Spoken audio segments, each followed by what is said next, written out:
வணக்கம் ஃப்ரெண்ட்ஸ், நம்ம இந்த வீடியோவில் என்ன பார்க்க போகிறோம்னா, இதுவரையும் எம்ப்ளாய்மெண்ட்டில் நீங்கள் கரெக்டாக ரிஜிஸ்டர் பண்ணியிருந்தீங்கன்னா 2024 அரசு வேலை உங்களுக்கு உறுதியாக கிடைக்கும். அதை பற்றி ஒரு சூப்பரான அரசாணை தான் இப்போ வெளியிட்டிருக்காங்க. அது என்ன, அது மூலிமா நமக்கு எப்படி 2024 அரசு வேலை கிடைக்கும் அப்படின்னு சொல்லி ஃபுல் இன்ஃபர்மேஷனும் ஒன் பை ஒன்னாக டீட்டெயிலாக இந்த வீடியோவில் பார்க்க போகிறோம். இந்த இன்ஃபர்மேஷனை பார்க்கறதுக்கு முன்னாடி நீங்கள் நம்ம சேனலுக்கு புதியவராக இருந்தீங்கன்னா மறக்காமல் நம்ம சேனலை சப்ஸ்கிரைப் பண்ணிட்டு பக்கத்தில் இருக்க பெல் ஐக்கனை கிளிக் பண்ணிட்டு ஆளுங்க செட் பண்ணிக்கோங்க. அப்போதான் நம்ம போடுற வீடியோ எல்லாமே உங்களுக்கு உடனே கிடைக்கும். இப்போ வாங்க ஃப்ரெண்ட்ஸ், வீடியோக்குள்ள போகலாம். ஆல்ரெடி நீங்க எல்லாமே 10ஆம் வகுப்பு 12ஆம் வகுப்பு அதுக்கு மேல படிச்சிருந்தீங்கன்னா கண்டிப்பா எம்ப்ளாய்மெண்ட் ஆஃபீஸர் ரிஜிஸ்டர் பண்ணியிருப்பீங்க.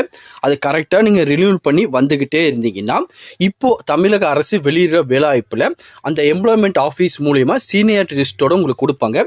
சப்போஸ் அவங்க வெளியிடுற வேலைவாய்ப்புல எம்ப்ளாய்மெண்ட் சீனியாரிட்டி லிஸ்ட்டுக்குள்ள நீங்க இருந்தீங்கன்னா கண்டிப்பா உங்க அரசு வேலை கிடைக்கும். இந்த சீனியாரிட்டி லிஸ்ட்டுக்காக தான் உங்களை எம்ப்ளாய்மெண்ட் ஆஃபீஸில் பதிவு பண்ணி அதை வந்து பார்த்தீங்கன்னா கரெக்டாக ரினியூவல் பண்ணி உங்களை மெயின்டைன் பண்ண சொல்கிறாங்க. இப்போ வந்து பார்த்தீங்கன்னா அதுக்கான அப்ளிகேஷன், இப்போ நிறைய அப்ளிகேஷன் வந்து பார்த்தீங்கன்னா இந்து சமய அறநிலையத்துறை வரும், அதுக்கப்புறம் ஆஃபீஸர்ஸ்ன்னு சொல்லி பல விதமான கேட்டகரியிலேருந்து அப்ளிகேஷன் வெளியேறும். இதிலே வந்து பார்த்தீங்கன்னா நீங்கள் எம்ப்ளாய்மெண்ட் ஆஃபீஸில் பதிஞ்சிருந்தீங்கன்னா அந்த டேட் எல்லாமே உங்களுக்கு தனியாக கேட்டிருப்பாங்க. அவங்க வந்து பார்த்தீங்கன்னா அந்த சீனியாரிட்டி லிஸ்ட்டுக்குள்ளே நீங்கள் இருந்தீங்கன்னா உங்களுக்குன்னு வந்து பார்த்தீங்கன்னா தனியாக ஒரு ப்ரிஃபரன்ஸ் கொடுப்பாங்க. அதனால தான் வந்து பார்த்தீங்கன்னா இப்போ வெளியிடுற எல்லா அப்ளிகேஷன்லையும் உங்களை எம்ப்ளாய்மெண்ட் ஆஃபீஸில் நீங்கள் பதிஞ்ச டேட் எல்லாமே உங்களுக்கு கேட்டுக்கிட்டு இருக்காங்க. அந்த குறிப்பிட்ட டேட்டுக்குள்ளே நீங்கள் இருந்தீங்கன்னா கண்டிப்பாக உங்களுக்கு வேலை கிடைக்கிறதுக்கு அதிக விதமான சான்ஸ் இருக்குது. அதுக்கப்புறம் எல்லாருக்குமே ஒரு கேள்வி வரும், ப்ரோ நான் எம்ப்ளாய்மெண்ட்டில் பதிஞ்சிருக்கேன் ஆனால் எனக்கு சீனியாரிட்டி வருமா வராதான்னு தெரியல, அதை நான் எப்படி தெரிஞ்சுக்க அப்படின்னு சொல்லி நிறைய பேர் கேட்பீங்க. அது ஈஸியாகவே வந்து பார்த்தீங்கன்னா ஆன்லைனில் நீங்கள் செக் பண்ணி பார்க்கலாம். அதுக்கான அஃபிஷியல் வெப்சைட் லிங்க் கீழே டிஸ்கிரிப்ஷனில் கொடுத்துருக்கேன். ஜஸ்ட் அந்த லிங்கை கிளிக் பண்ணுங்கள். கிளிக் பண்ணதுக்கப்புறம் அதுக்கான பேஜ் ஓப்பன் ஆயிரும். இதான் அந்த எம்ப்ளாய்மெண்ட் ஆஃபீஸ்க்கான அஃபிஷியல் வெப்சைட். tn.gov.in வந்து பார்த்தீங்கன்னா எம்ப்ளாய்மெண்ட்னு போட்டிங்கன்னா அவங்க அஃபிஷியல் வெப்பேஜ் ஓப்பன் ஆயிரும்.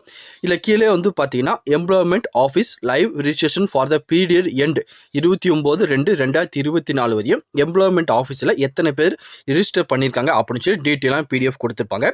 இதில் வந்து பார்த்தீங்கன்னா இங்கிலீஷ் வெர்ஷன் தமிழ் வெர்ஷன் 2 கொடுத்துருக்காங்க. உங்களுக்கு எது வேணுமோ ஜஸ்ட் வந்து பார்த்தீங்கன்னா அதை கிளிக் பண்ணிக்கோங்க. நான் தமிழ் வெர்ஷங்கிறத கிளிக் பண்ணுறேன். கிளிக் பண்ணதுக்கப்புறம் அதுக்கான PDF வந்து பார்த்தீங்கன்னா டவுன்லோட் ஆகும். எனக்கு இப்போ டவுன்லோட் ஆயிடுச்சு. இதில் மொத்தம் வந்து பார்த்தீங்கன்னா 54 லட்சம் பேர் வந்து பார்த்தீங்கன்னா ரிஜிஸ்டர் பண்ணியிருக்காங்க. ஆண்கள் எவ்வளோ, பெண்கள் எவ்வளோ, அதுக்கப்புறம் 3ஆம் பாலினத்தை எவ்வளோ அப்படின்னு சொல்லி டீட்டெயிலாகவே கொடுத்துட்டாங்க. அதுக்கப்புறம் வந்து பார்த்தீங்கன்னா 18 வயசுக்குள்ளே இருக்கவங்க எத்தனை பேர், 19 to 30 வயசுக்குள்ளே இருக்கவங்க யார், அதுக்கப்புறம் வந்து பார்த்தீங்கன்னா மாற்றுத்திறனாளிகள் எவ்வளோ பேர் ரிஜிஸ்டர் பண்ணியிருக்காங்க. அதுக்கப்புறம் வந்து பார்த்தீங்கன்னா உங்கள் கல்வி தகுதியின்படி 10ஆம் வகுப்பு கீழே, 10ஆம் வகுப்பு மேலே, 12ஆம் வகுப்புன்னு சொல்லி தனித்தனியாகவே கொடுத்துருக்காங்க. ஒன்ஸ் இது எல்லாமே நீங்கள் வேணால் டீட்டெயிலாக செக் பண்ணி பார்த்துக்கோங்க. செக் பண்ணி பார்த்து முடிச்சு திருப்பி பழையபடி அந்த ஹோம் பேஜுக்குள்ளே வந்துருங்க. இது ஒவ்வொரு மாவட்டம் வரையும் வந்து பார்த்தீங்கன்னா அந்த சீனியாரிட்டி லிஸ்ட்டுக்கான PDF கொடுத்துருப்பாங்க. நீங்கள் என்ன டிஸ்ட்ரிக்கோ அந்த லிங்க் வந்து பார்த்தீங்கன்னா ஜஸ்ட் கிளிக் பண்ணுங்கள், அதுக்கான PDF டவுன்லோட் ஆயிரும். சப்போஸ் உங்களுக்கு ஆகலைன்னா மறக்காமல் கமெண்ட் செக்ஷனில் தெரிவிங்க. உங்கள் மாவட்டத்துக்கான PDF லிங்க்கை நான் உங்களுக்கு சென்ட் பண்ணுறேன். ஜஸ்ட் இப்போ நான் வந்து பார்த்தீங்கன்னா தூத்துக்குடி மாவட்டத்துக்கான லிங்க் வந்து பார்த்தீங்கன்னா ஜஸ்ட் கிளிக் பண்ணுறேன். கிளிக் பண்ணதுக்கப்புறம் அதுக்கான PDF டவுன்லோட் ஆயிரும். இப்போ பார்த்தீங்கன்னா அதுக்கான PDF எனக்கு டவுன்லோட் ஆயிடுச்சு. ஃபர்ஸ்ட் வந்து பார்த்தீங்கன்னா 8th ஃபெயில் ஆனவங்க லிஸ்ட்டு கொடுத்துருக்காங்க. இல்லை எஸ்டிக்கு வந்து பார்த்தீங்கன்னா இந்த டேட் கொடுத்துருக்காங்க பார்த்தீங்கன்னா 2010 2020 பதிஞ்சிருந்தா உங்கள் சீனியாரிட்டி இருக்கும். அதே மாதிரி SCAக்கு தனியாக கொடுத்துருக்காங்க, SCக்கு தனியாக கொடுத்துருக்காங்க, MBCக்கு, அதுக்கப்புறம் BCM, அதுக்கப்புறம் BC, அதுக்கப்புறம் ஜென்ரல் இது தனித்தனியாக வந்து பார்த்தீங்கன்னா இந்த இயர் வைஸாக உங்களுக்கு கொடுத்துருக்காங்க. ஒன்ஸ் இந்த டேட்டுக்குள்ளே நீங்கள் அப்ளை பண்ண வருஷம் வருதா அப்படின்னு சொல்லி செக் பண்ணி பாருங்கள். அப்புறம் கீழே அப்படியே வந்தீங்கன்னா உங்களுக்கு வந்து போஸ்டிங் படியாகவும் கொடுத்துருக்காங்க.